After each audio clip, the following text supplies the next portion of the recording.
para nosotros. Bueno, estamos comenzando una nueva serie de sermones. Usted ve el nuevo logotipo, ahí, el nuevo logo de la serie que hemos llamado Éxodo, y como subtítulo, como frase de la serie, caminos sin salida, callejones sin salida. Bueno, vamos entonces a estar leyendo rápidamente. Quiero aprovechar el tiempo. Póngase de pie conmigo. Usted que ha traído su Biblia. Y vamos a estar leyendo Éxodo capítulo 1. Vamos a leer los 22 versículos y luego vamos a introducirnos en el texto. El sermón de hoy lleva por título Confianza en la crisis, lecciones en Éxodo 1. Así que vamos a darle lectura. Si usted no ha traído Biblia, pueden seguirnos en la pantalla. Vamos a estar proyectando los versículos. Bien, le vamos a dar lectura entonces a la palabra del Señor en el nombre de nuestro Señor Jesucristo, bajo la bendición del Padre, Hijo y Espíritu Santo.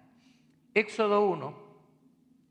Estos son los nombres de los hijos de Israel que entraron en Egipto con Jacob. Cada uno entró con su familia: Rubén, Simeón, Leví, Judá, Isaacar, Zabulón, Benjamín, Dan, Neftalí, Gad y Aser. Y si usted se recuerda, esos nombres corresponden a las tribus de Israel. Recuerde que son 12 tribus que entraron en la tierra prometida, y la tribu de Judá es donde viene la línea mesiánica. La línea de Leví era la que ministraba el sacerdocio. Versículo 5. Todas las personas que le nacieron a Jacob fueron 70, y José estaba en Egipto. Y murió José y todos sus hermanos y toda aquella generación, y todos los hijos de Israel fructificaron y se multiplicaron, y fueron aumentados y fortalecidos en extremo, y se llenó de ellos la tierra. Entre tanto se levantó sobre Egipto un nuevo rey que no conocía a José, y dijo a su pueblo: He aquí, el pueblo de los hijos de Israel es mayor y más fuerte que nosotros. Ahora pues, seamos sabios para con él, para que no se multiplique y acontezca que viniendo guerra, él también se una a nuestros enemigos y pelee contra nosotros y se vaya de la tierra. Entonces pusieron sobre ellos comisarios de tributos que los molestasen con sus cargas, y edificaron para Faraón las ciudades de almacenaje Pitón y Ramesés. Pero cuanto más los oprimían, tanto más se multiplicaban y crecían, de manera que los egipcios temían a los hijos de Israel. Y los egipcios hicieron servir a los hijos de Israel con dureza, y amargaron su vida con dura servidumbre, en hacer barro y ladrillo, y en toda labor del campo, y en todo su servicio, al cual los obligaron con rigor. Y habló el rey de Egipto a las parteras de las hebreas, una de las cuales se llamaba Cifra y otra Fuá, y les dijo: cuando asistáis a las hebreas en los partos y veáis el sexo, si es hijo, matadlo, y si es hija, entonces viva. Pero las parteras temieron a Dios y no hicieron como les mandó el rey de Egipto, sino que preservaron la vida de los niños.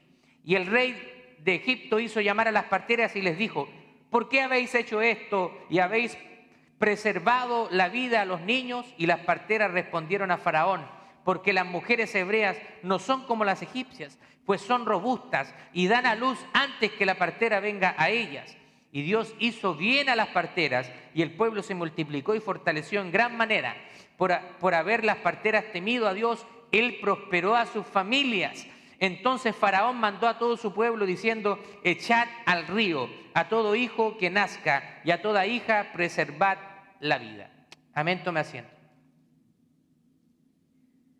Bueno, como le decía, hoy comenzamos una nueva serie en el libro de Éxodo, que hemos puesto callejones sin salida. Para retroceder un poquito, si usted conoce la historia en el libro de Génesis, usted se va a dar cuenta que se habla de una hambruna que hubo en toda la tierra. Y entonces Dios, a través de un maravilloso plan, preserva a los hijos de Israel.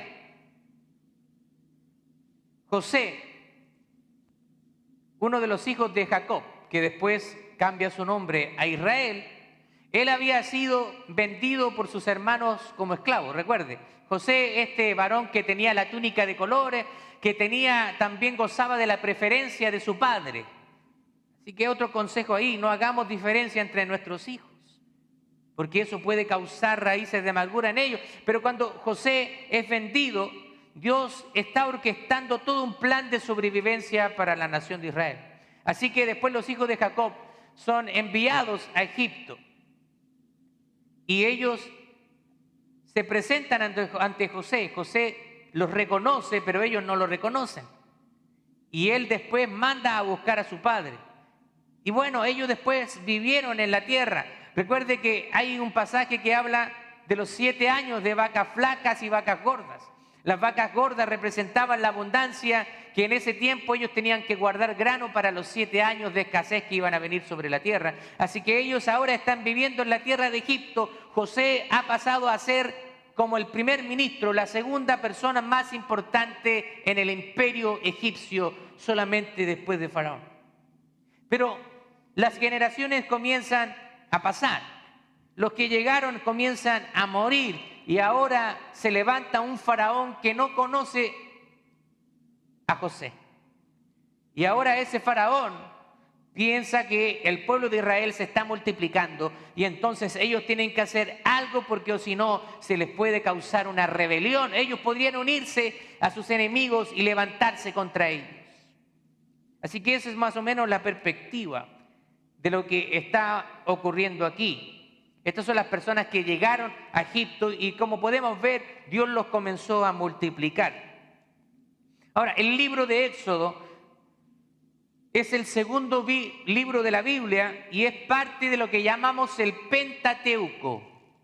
El Pentateuco, penta significa 5 y teuco, rollos. Por lo tanto, son los 5 primeros rollos o los 5 primeros libros de la Biblia, que está Génesis, Éxodo, Levítico, Números y Deuteronomio.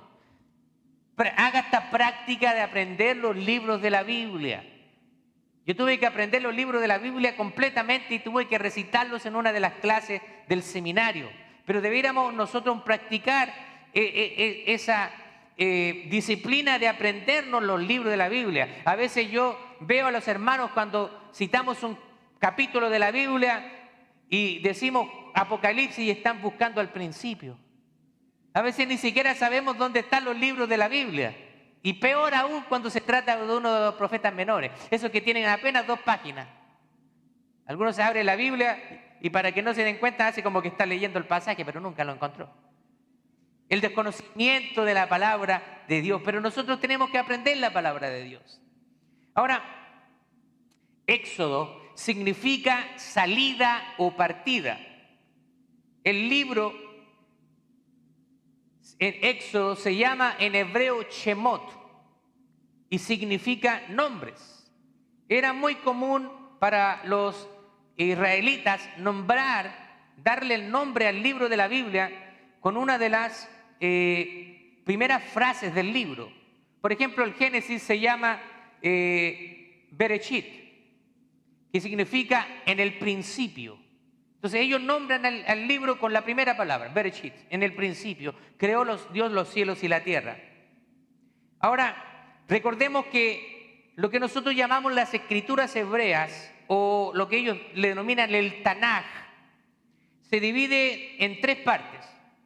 Ahí lo vamos a mostrar. Primero está la Torá, o lo que denominamos la ley, los Neviim, o los profetas, y los Ketuvim, o los escritos.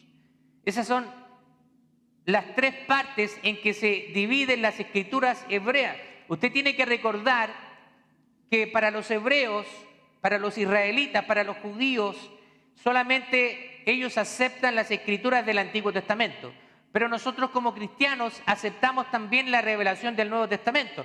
Y ellos no la aceptan porque no aceptan a Jesús como Mesías. Así que para ellos solamente existen esos libros del Antiguo Testamento, que son 39. Así que tenemos la ley, tenemos los profetas y tenemos los escritos, y cada uno de ellos, por supuesto, que tiene divisiones. Ellos clasifican los libros ahí de una manera diferente. Usted puede pensar que faltan algunos libros, pero ellos agrupan algunos de ellos. Por ejemplo, nosotros tenemos primera, segunda de Samuel, ellos tienen solamente Samuel, así que para ellos es un solo libro. Así que Éxodo es parte de la Torá o de la ley. Ahora, Éxodo es un relato muy fascinante que nos lleva desde la esclavitud de Egipto, en Egipto, del pueblo de Israel, hasta la liberación y hasta la recepción de la tierra prometida, the promised land. Algunos creen que la tierra prometida es Estados Unidos, donde fluye la leche, la miel y los dólares. No solo nos presenta un viaje físico, Éxodo por supuesto que representa un viaje físico, pero también representa un viaje espiritual donde se desarrolla la fe del pueblo escogido de Dios, donde Dios se iba a revelar a ellos, iba a revelar su carácter, iba también a entregar la ley, iba a levantar un Salvador para ellos.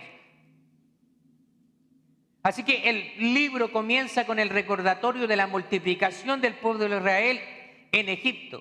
Hay cálculos que han hecho los eruditos. Entraron 70 en Egipto y salen más de 3 millones de personas.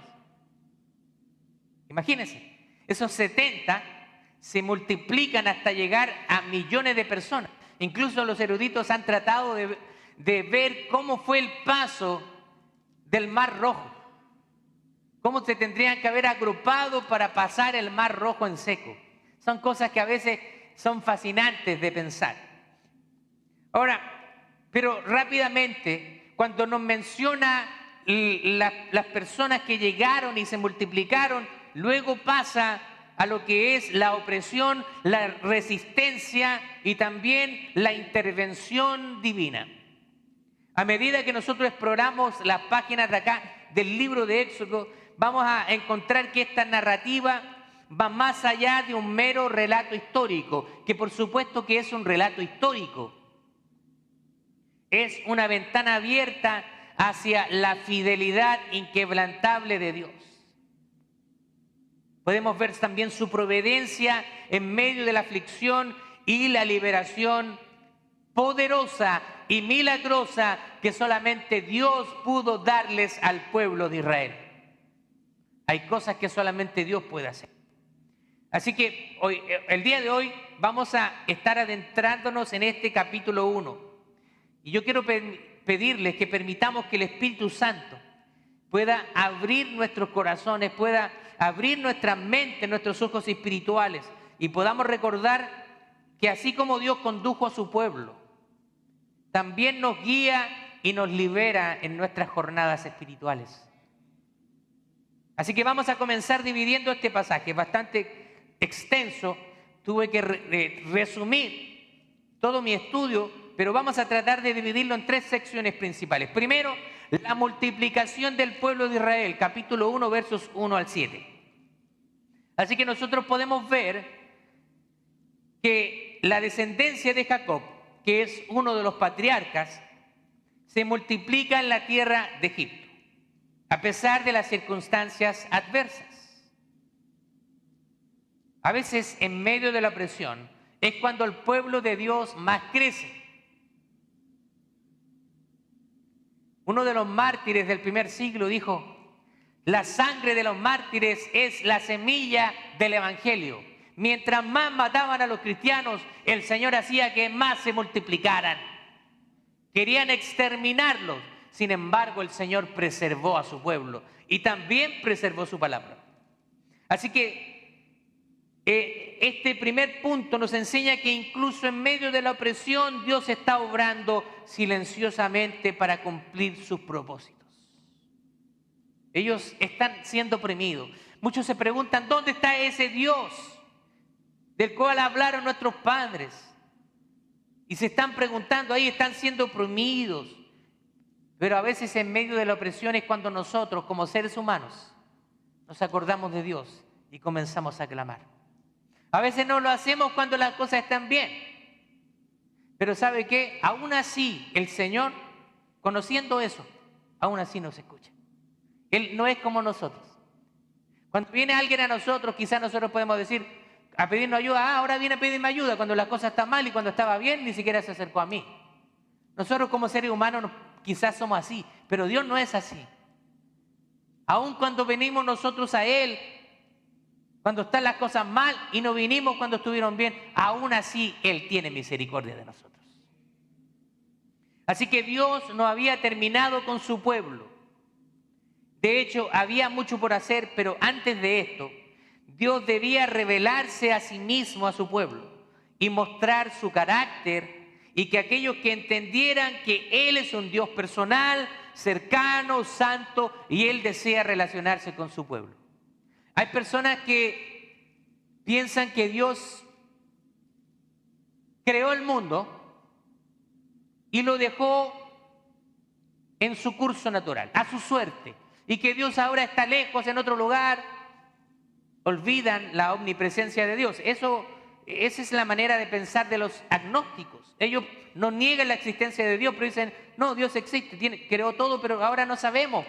Él dejó su creación a su curso y ahora nosotros no podemos ni siquiera contactarnos con Él. Pero eso no es lo que nos dice la Biblia. La Biblia nos habla de un Dios personal, un Dios que se relaciona con el hombre, un Dios al cual usted puede doblar rodillas, clamar y Él va a escuchar su oración. Y cuando usted quiera escuchar la voz de Dios, entonces usted puede ir a su palabra, que es la palabra profética más segura. A veces Dios puede hablarnos de muchas maneras. Recuerde lo que dice el libro de Hebreo. Dios en los tiempos antiguos, hablando de muchas maneras, hoy nos ha hablado por el Hijo. El Hijo nos trajo la palabra de Dios, trajo la revelación del Señor. Y ahora usted y yo tenemos la palabra de Dios, que es donde Dios nos habla. Así que el pueblo se había multiplicado y los egipcios se están poniendo nerviosos. Recuerde, ellos están trabajando duro. Así que yo me imagino ahí los egipcios medio flacuchentos y los hebreos estaban bien robustos haciendo trabajos pesados.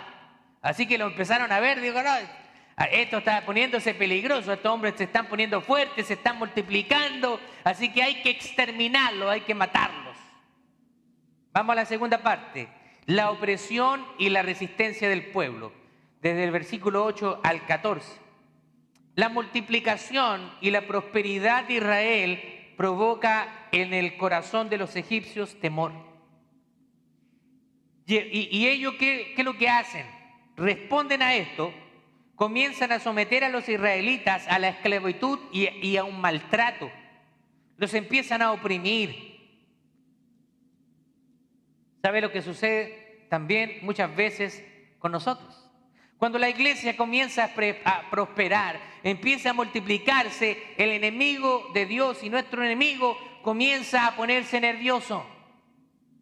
Porque un pueblo que crece, un pueblo que se multiplica, comienza a dar frutos, comienza a esparcir el mensaje del evangelio por todo lugar.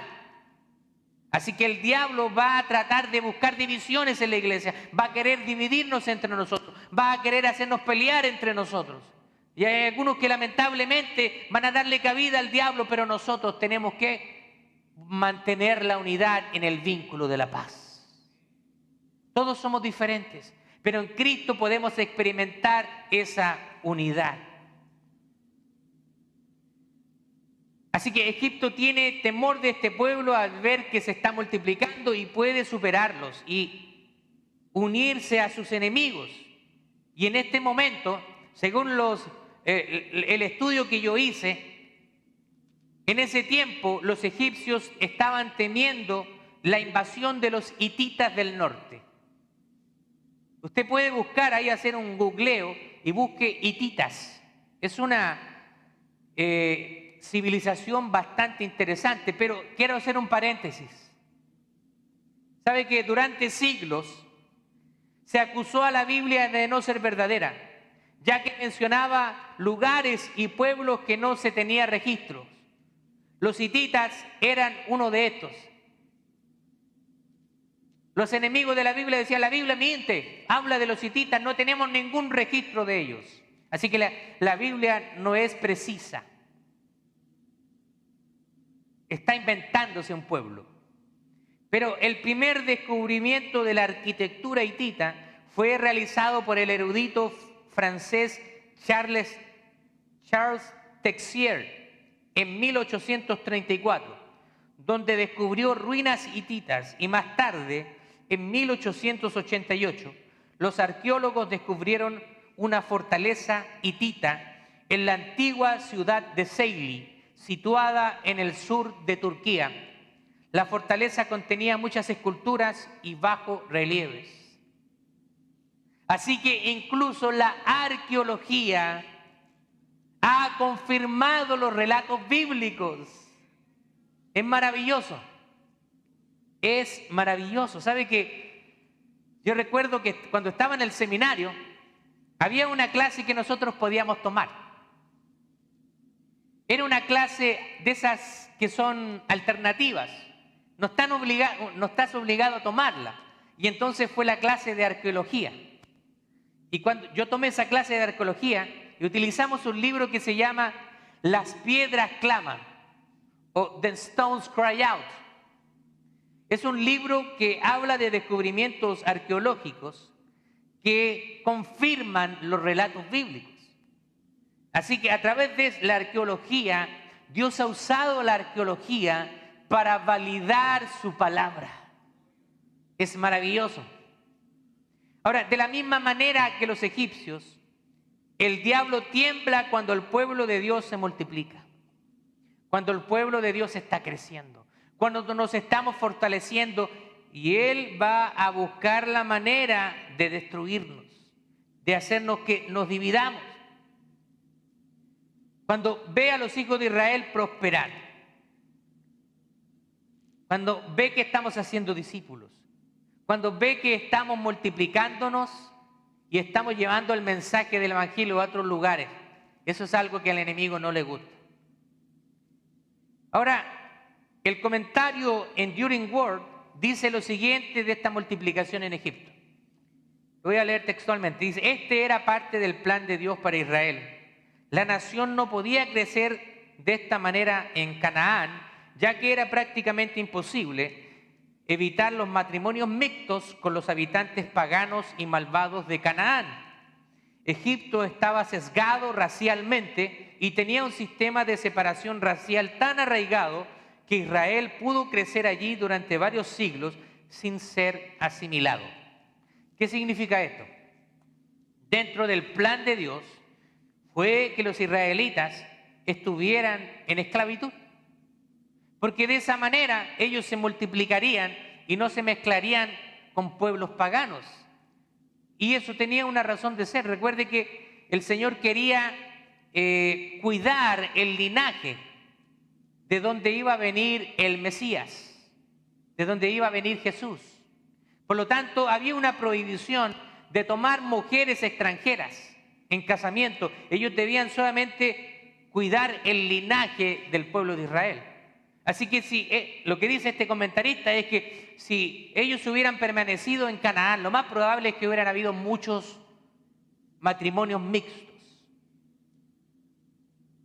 Hoy en día es natural ver los matrimonios mixtos. No hay nada de malo en eso. De diferentes culturas, hay hispanos que se casan con americanos, ¿cierto?, de otros países, etc. Hay matrimonios interculturales, multiétnicos. No hay ningún problema ahora, pero en ese tiempo era importante mantener la pureza del pueblo de Israel, porque es donde iba a proceder el Mesías. Sin embargo, vemos que a pesar de la opresión, el pueblo de Israel no pierde su identidad, su fe. A veces las personas, cuando comienzan a recibir un poco de opresión, rápidamente venden sus principios. Aquí vemos la resistencia. Hay una resistencia pacífica del pueblo de Israel. Ellos confían en Dios, recordando que en medio de las pruebas nosotros también debemos aferrarnos en fe y resistir con valentía hasta que el Señor nos dé la salida. A veces vamos a encontrarnos como al pueblo de Israel, encerrados, oprimidos, y no sabemos qué hacer. ¿Qué tenemos que hacer entonces? Póngase de rodillas. Póngase a orar, póngase a clamar al Señor. Él le va a dar luz acerca de lo que usted tiene que hacer. ¿Usted se ha visto en alguna situación así? Se ha visto a veces donde parece que está encerrado. Están todas las puertas cerradas. Usted va a tocar puertas y ninguna puerta se abre. Eso es lo que está sucediendo aquí. No saben qué es lo que va a hacer Dios, pero ellos creen en Dios y comienzan a clamar a Él. Se empiezan a acordar del Dios de sus padres. Recuerden que hemos oído del Padre, del Dios de Abraham, de Isaac y de Jacob. Clamemos a ese Dios de nuestros ancestros. Clamemos a ese Dios que hizo maravillas en la antigüedad. Así que en medio de la opresión, a veces nosotros lo menos que queremos hacer es orar a veces. Nos encerramos. Hay personas a veces que en medio de las dificultades, ellos prefieren y dicen, yo no voy a ir a la iglesia. Prefiero quedarme en casa solo. Y es peor aún, porque entran en depresión, empiezan los pensamientos, el diablo se aprovecha, le manda dardos de fuego a su mente, se apartan de la comunión con los santos. Mientras que si tú llegas aquí, aunque llegues arrastrándote aquí, Dios va a usar a alguien para entregarte una palabra, va a venir un hermano, una hermana, te va a dar un abrazo, Dios te bendiga. Esta semana Dios me puso orar por ti, lo hice, y eso te va a levantar porque Dios usa a su pueblo de diferentes maneras. Así que tenemos que resistir con valentía en medio de la prueba, sabiendo que Dios nos va a dar la salida. Última parte, la providencia divina y el temor de Dios, versículos 15 al 22. Así que Faraón da una orden de infanticidio. Imagínense este malvado. Yo creo que está siendo utilizado por Satanás mismo este hombre. Quiere cometer un infanticidio colectivo. Las parteras israelitas debían matar a todo varón entre los hebreos. ¿Se da cuenta? Solamente tenían que dejar a las mujeres.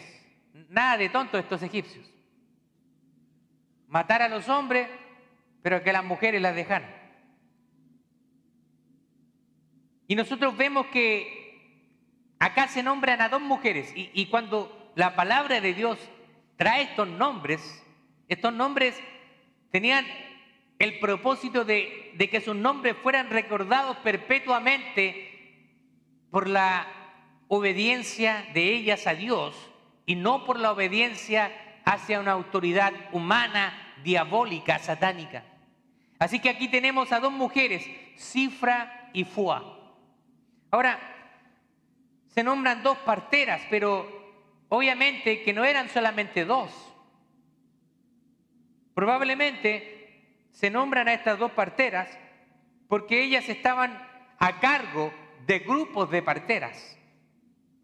Imagínense que hubieran dos mujeres para asistir a un pueblo de millones de personas. Imposible. Así que obviamente que el relato se enfoca en estas dos parteras, pero entendemos de que había muchas parteras y ellas probablemente eran las jefas de parteras. Es una profesión interesante que hasta hace pocas décadas atrás todavía se ve, no sé si se verá todavía, o todavía probablemente se ve, mujeres que asistían a otras cuando estaban dando a luz. Estas mujeres preparaban todo, agua caliente, paño, y saben todo cómo sacar el bebé. Increíble. Yo sé que probablemente todavía en algunos lugares donde no hay mucha acceso a la salud, a hospitales, probablemente todavía niños nazcan así con asistencia de otra persona. Así que vemos que estas mujeres temen a Dios y desobedecen directamente la orden del faraón. ¿Sabe lo que significaba eso, no? Que había algo en juego. Si ellas desobedecían, ellas podían perder la vida. Perder la vida. A todo esto, muchos cristianos en medio de la persecución que se produjo en el primer siglo, muchos negaron la fe. Y cuando después se calmó la persecución y quisieron volver a la iglesia, hubieron conflictos. Y estos vendidos ahora están viniendo.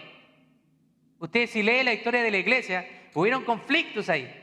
Líderes que se fueron con la persecución y después vinieron y querían tomar posesión de las iglesias, que estaban ahí, de los grupos, y fueron cuestionados. Así que estas mujeres desobedecen a Faraón porque temen a Dios.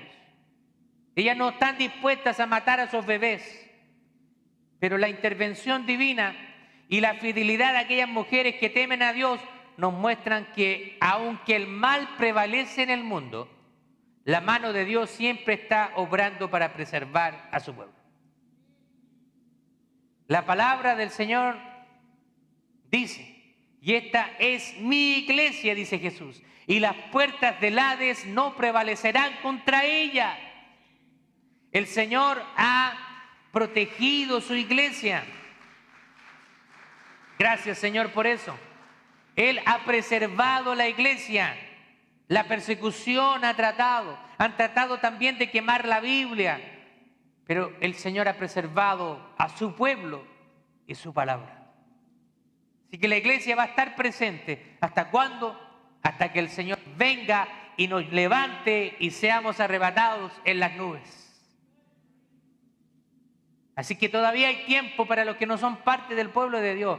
Es el día en que tú puedes recibir a Cristo, puedes entregarle al Señor tu vida y entonces cuando Él venga y pronuncie tu nombre, todos ascendamos los que estemos vivos. Como decía Pablo, los muertos en Cristo resucitarán primero y luego nosotros los que vivimos seremos transformados y arrebatados para recibir al Señor en las nubes y así estar siempre con el Señor. Esa es nuestra esperanza. A nosotros aprendemos aquí que el temor a Dios nos lleva a actuar en obediencia. Una persona que no teme a Dios desobedece fácilmente. Hay desobediencia. Y la desobediencia acarrea consecuencias. Muchas personas a veces sufren circunstancias en sus vidas que Dios nunca quiso que ellos estuvieran, pero por sus propias decisiones, por su propia desobediencia, ellos pasan situaciones que Dios le gustaría habérselas evitado, pero ellos mismos por su desobediencia caen en esa situación. Aprendemos que el temor de Dios, incluso cuando nosotros enfrentamos oposición, y puede que nuestra vida esté en riesgo, pero Él está con nosotros. Ahora, Dios hace algo interesante aquí con estas mujeres. Dice que Dios prosperó a sus familias. Y ese es un principio que todavía está vigente para nosotros. Los cabezas de hogar, los matrimonios, cuando nosotros guiamos a nuestra familia en la palabra y en el temor de Dios, entonces Dios va a bendecir a nuestras familias. Su descendencia va a ser bendecida por el Señor. Pero usted, padre, y usted, madre, usted tiene que ponerse en una determinación, como lo dijo Josué. Yo y mi casa serviremos al Señor. Ustedes hagan lo que quieran. Si ustedes quieren ir detrás de otros dioses, hagan lo que quieran. Pero yo y mi casa serviremos al Señor. Eso es lo que quiere el Señor. Personas de determinación. No personas que un día sí, un día no. Los cristianos no tenemos que caminar siendo iracundos, siendo inconstantes. Tenemos que estar siempre. A lo mejor no siempre vamos a estar al 100, porque hay momentos donde venimos aquí y dándole una sonrisa a todo el mundo, está todo bien, y de repente llegamos aquí destrozados, con problemas, tristes, abatidos, pero aún así lo importante es que llegamos. Y el Señor ve nuestra obediencia, ve nuestra insistencia, ve nuestra determinación, nuestra constancia, y Él nos bendice. Así que esta bendición fue la bendición de Dios para las parteras. Dice, les concedió que tuvieran hijos propios. Es interesante haciendo el estudio de esto. Y encontré que usualmente las parteras elegían ese oficio porque no podían tener hijos propios. Interesante. O sea, muchas de las parteras elegían esta profesión ya que no podían tener hijos propios, pero la palabra del Dios dice que les bendijo con sus propias familias. Así que nos da a entender el texto que las parteras también tuvieron hijos y sus familias fueron grandemente bendecidas. Mateo capítulo 16, versos 25 al 26 dice esto. Y este principio es válido para nosotros también hoy en día. Porque todo el que quiera salvar su vida, la perderá. Y todo el que pierda su vida por causa de mí, la hallará. Porque ¿qué aprovechará el hombre si ganare todo el mundo y perdiere su alma? ¿O qué recompensa dará el hombre por su alma? Este principio nos habla del verdadero éxito en la vida. El mundo nos ha puesto una imagen de lo que significa el éxito. El éxito a los ojos del mundo significa tener una linda casa, tener un carro del año, tener un buen trabajo, tener una cuenta abultada en el banco, entonces eres exitoso. Pero también, si lo llevamos a las redes sociales, el éxito para algunos podría ser tener miles y millones de seguidores. Es increíble cómo herejes hoy en día tienen millones de seguidores en las redes sociales. Así que la popularidad probablemente no sea algo que tengan los buenos maestros de la palabra de Dios, porque la gente no quiere escuchar. Pero acá el principio es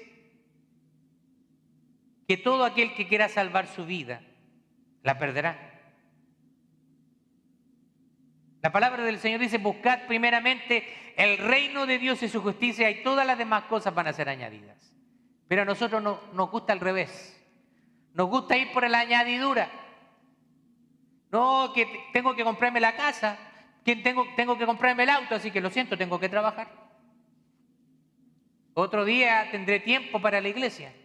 Otro día tendré tiempo para servir al Señor. Señor, tú me tienes que entender. Encima ponen como que hablan con el Señor como tú me entiendes. Y el Señor de arriba, mirándolo, ¿qué? Tratan de acomodar la palabra. Hay personas que les gustaría literalmente sacar algunas hojas de la Biblia porque les llega, les pega duro, les mete el dedo en la llaga. Pero la palabra de Dios es la que nos santifica. Dice que es como una espada de dos filos que penetra hasta lo más profundo de las coyunturas de los tuétanos de los huesos y llega ahí al corazón. Por eso que muchas veces hay sermones que a las personas les molestan porque les toca en su vida. Es la palabra de Dios, pero es lo que te va a hacer bien, es lo que te va a traer hacia el camino. Así que, ¿qué sacamos con tener una vida exitosa a los ojos del mundo si frente a los ojos de Dios somos unos fracasados? Es preferible agradar a Dios antes que a los hombres. Gloria a Dios.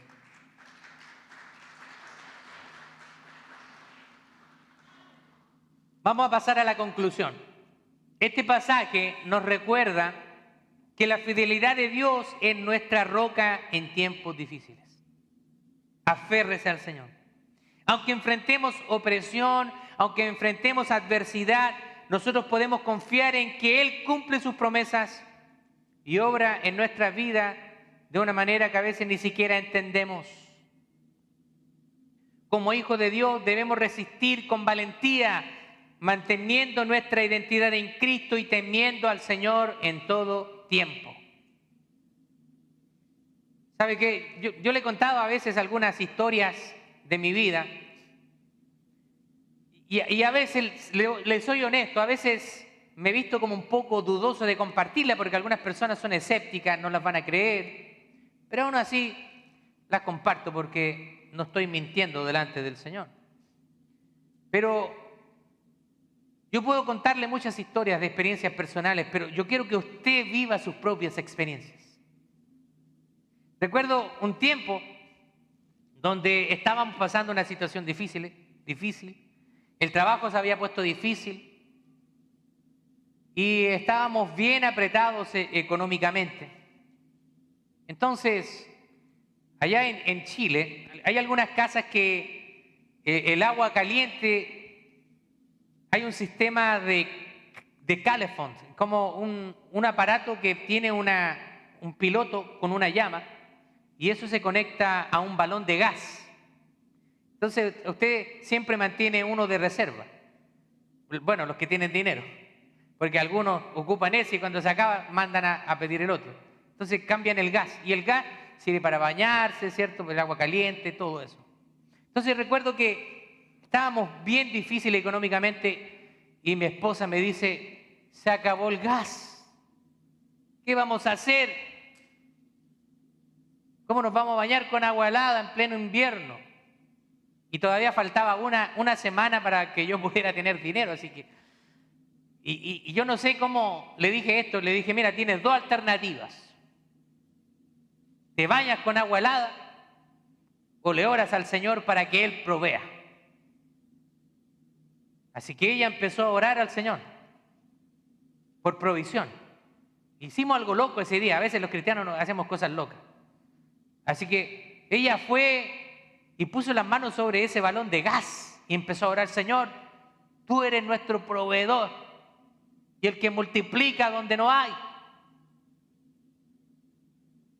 Después de esa oración, estuvimos una semana utilizando un balón de gas vacío, bañándonos con agua caliente y teniendo agua caliente en nuestra llave.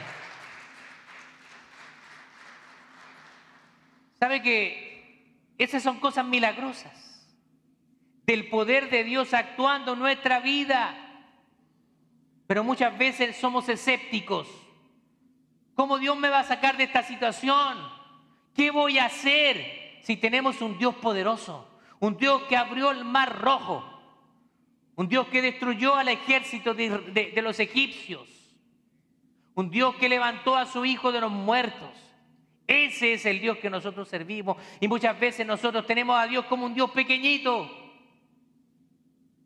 Dios es un Dios grande, un Dios poderoso. Y todos aquellos que temen su nombre y obedecen su palabra, vamos a ser prosperados en la vida. Él va a ayudarnos en todas las cosas que necesitemos. Quiero darles algunos puntos de aplicación. Gloria a Dios. Primero, tenga confianza en la fidelidad de Dios. Enfrentemos las dificultades con la confianza de que Dios es fiel para cumplir sus promesas. Incluso cuando no vemos su obra de inmediato. A veces cuando no vemos la respuesta, algo quiere Dios, espere, no abra su boca para reclamarle al Señor, sino que para alabar su nombre, para bendecirle, para clamarle, Señor, yo no sé por qué tarda tanto la respuesta, pero estoy confiado en que tú me la darás. Segundo, resista los ataques del enemigo estando firme en su fe. Santiago nos dice, someteos a Dios, resistid al diablo y él huirá de vosotros. Muchos no pueden huir de las garras del enemigo, ¿sabe por qué? Porque omiten la primera parte del versículo, no se someten a Dios. Si alguien no se somete a Dios, no estará preparado para enfrentar los ataques del enemigo. Por eso que dice, sométanse a Dios, resistan al diablo y él huirá de ustedes. Así que lo más importante en eso es el orden, someterse a Dios y vamos a poder resistir al diablo. Ante la adversidad, mantengamos nuestra identidad en Cristo y resistamos al enemigo, confiando en que nuestra fe es más fuerte que cualquier opresión. A veces quizás tu fe está así, pequeñita, pero aún con eso pequeñito, clámale al Señor. Tercero, que su obediencia a Dios sea motivada por el temor reverencial que podamos tener de Él. Muchas veces la gente piensa en el temor de Dios como un temor de terror, pero no. El temor significa reverencia, respeto hacia el Señor. Alguien que teme a Dios es una persona piadosa, que busca honrar a Dios a través de sus acciones, de sus palabras, a través de su vida. Eso es temer a Dios. Que el temor de Dios guíe nuestras decisiones y acciones, llevándonos a obedecer su palabra incluso cuando enfrentamos desafíos y oposición. Y última cosa, no venda sus principios, cualquiera sea la situación y cualquiera sea el precio. Alguien dijo una vez, todas las personas tienen un precio, pero que usted no tenga un precio, que las personas no puedan decir nada de usted. El pastor David Ormachea, cuando trabajaba como contador en Ecuador, vino un alto ejecutivo de otra compañía a ofrecerle mucho dinero por entregar información privilegiada. El pastor David Ormachea era un hombre, siempre ha sido un hombre temeroso de Dios y le dijo no hay, le dijo, ¿cuánto es el precio por esa información? Y él le dijo, no hay precio. Yo soy un hombre de Dios y yo no voy a vender mis principios cualquiera sea el monto. Tiempo después, esa compañía contrató a David Ormachea y lo contrató por un salario mucho más alto y le dio un puesto ejecutivo de confianza. Cuando usted obedece y honra la palabra de Dios y honra a Dios, entonces Dios también lo va a honrar a usted. Dios nos bendiga.